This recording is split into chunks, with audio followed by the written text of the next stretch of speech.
Yes, yes, yes. Calm down. It's me, Jonathan McDonald from Potency.world. I'm here on the Victoria Beale YouTube channel to interview yet another amazing business owner, mover, or shaker in the world. We want to get more of his interviews, so if you're interested, get in touch with me. I'm Johnny Boy, the Consumer Monkey, and here's our show.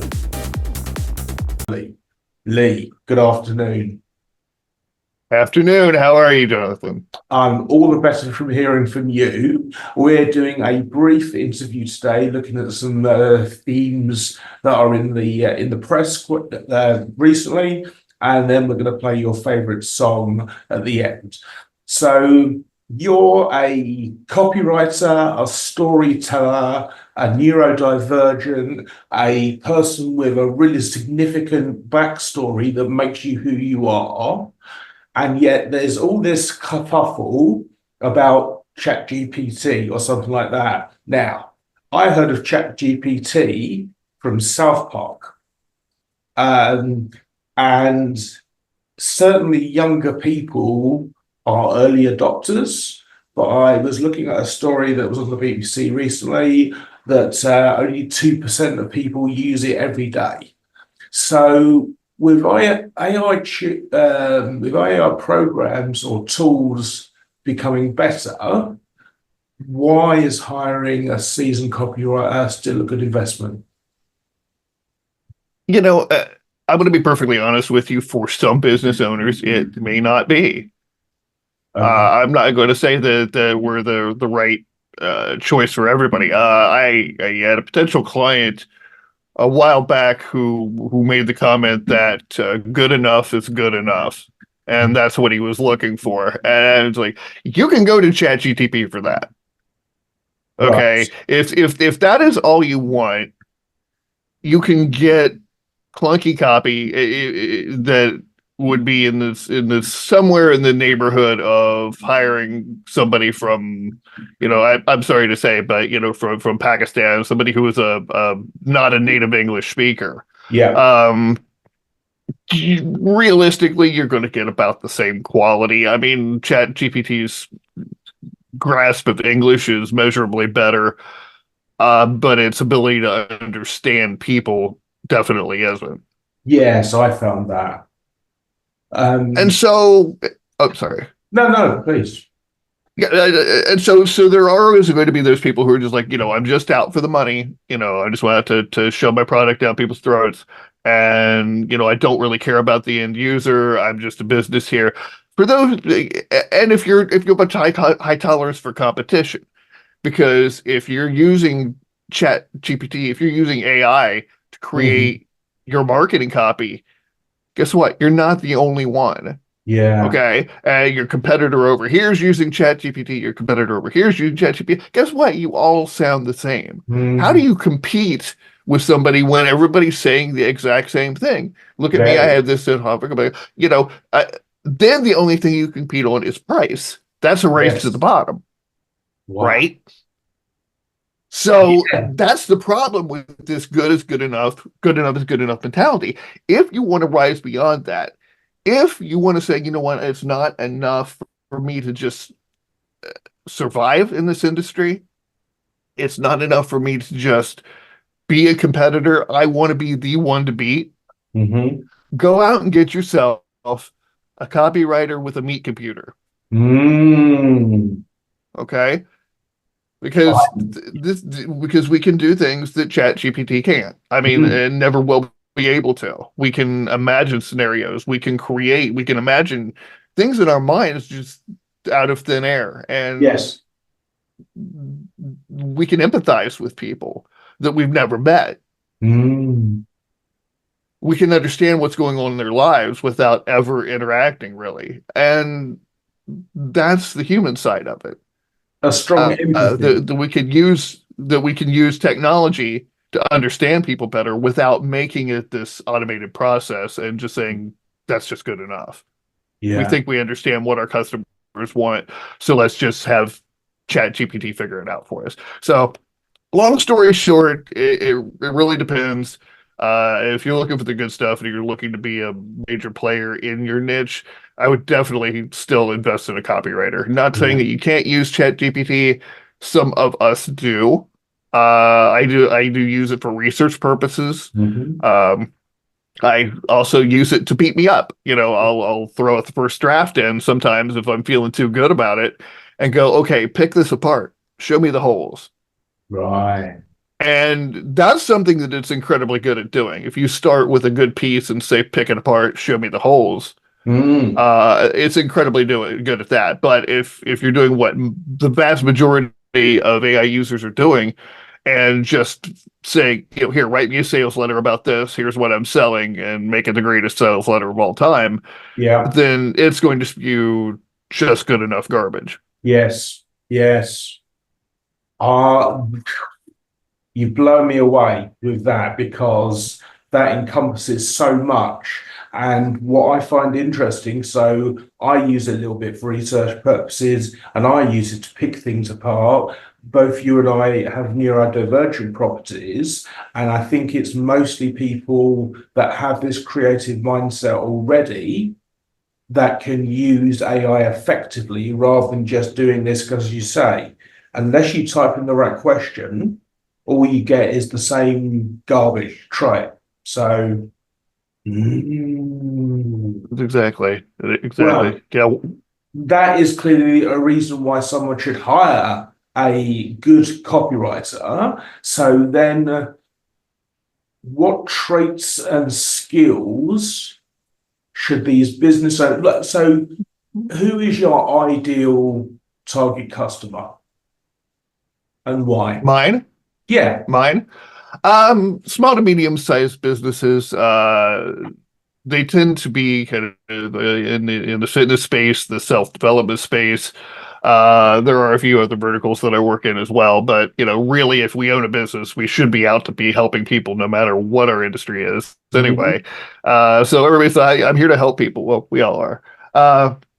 So these are the people who just don't want to be just players. They don't want to be like, okay, I want my piece of the pie. They're like, I want a big piece of the pie. I want to take it over here where nobody else can get to it, and I don't want to have to fight for my pie all the time. Well, Mm. great, great.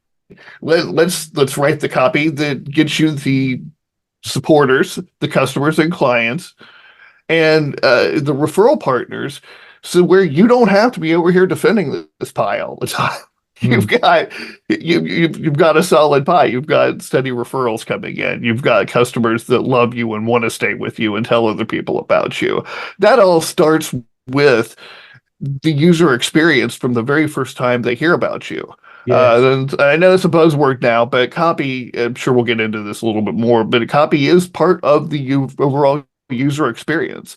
The words Mm. that you say to them from the very first time they hear of you Mhm. shape whether or not they're going to do business with you, whether they're going to stay with you, and whether they're going to tell other people about you. So true. So what you and I have had a fairly long relationship, so I know things about you. What are the things that a business owner, one of your customers, looking at this video, what should they expect from you? What traits do you bring to the work? First and foremost, curiosity has been a godsend for me. Just having that eternal curiosity of, how do things work? For I remember being 5 years old, trying to find a screwdriver so I could take apart the pop machine, soda machine, so I could figure out how it worked. Fortunately, my dad stopped me. Uh, I didn't actually do that, but I've always wondered about the inner works, and that extends to people. I'm deeply curious about what makes people tick, what makes people make the decisions that they do. So I'm constantly immersing in psychology to just understand and talking to people, just like the conversations we're having now, just to be able to understand how to resonate with them when I'm writing copy, and not just treat them as a number, Yeah. but a friend. Yeah. Relationship marketing Mhm. is basically what it's all about. It is.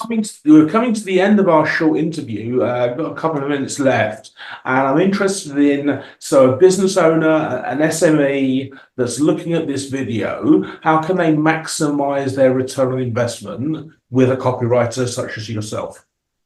Sure. I think the first thing is definitely have a one-on-one conversation on video.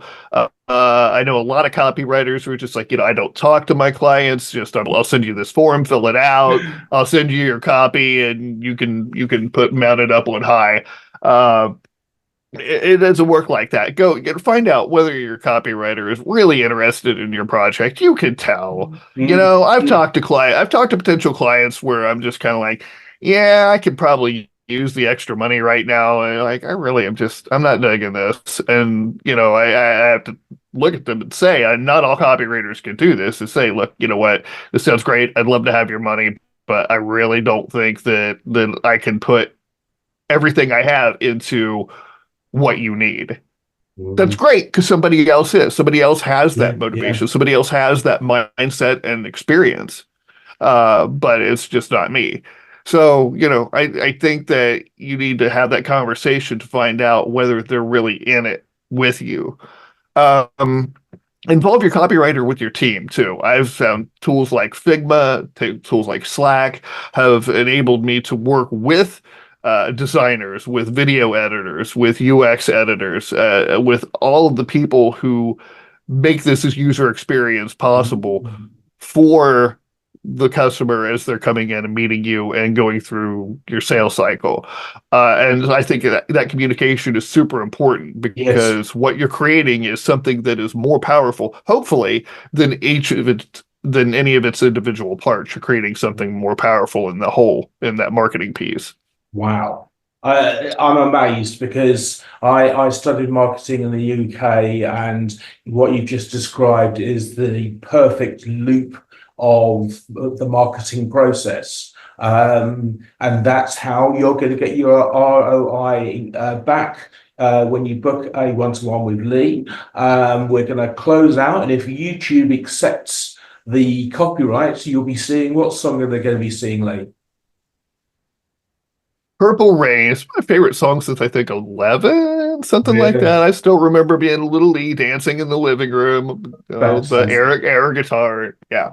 excellent, excellent. Obviously, purple is a big color in your life.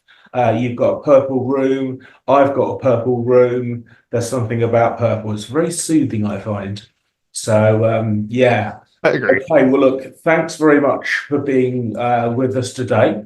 And I'll post up this interview and get you a copy of it for your own social media. Uh, Lee, thank you for your time. Goodbye. Thank you for having me. It's always a blast. Excellent.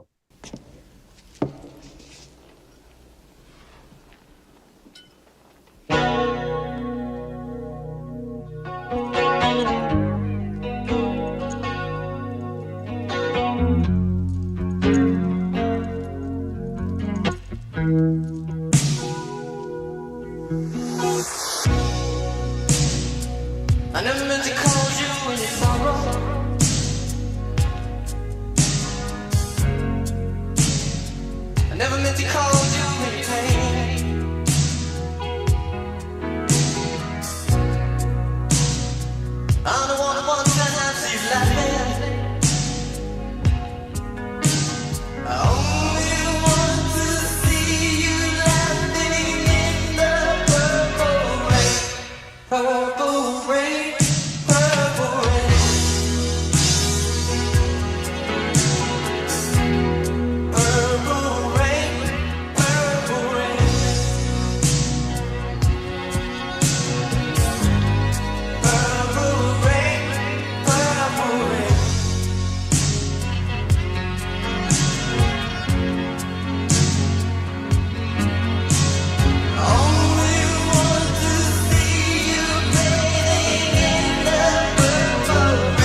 but you can't seem to make up your mind.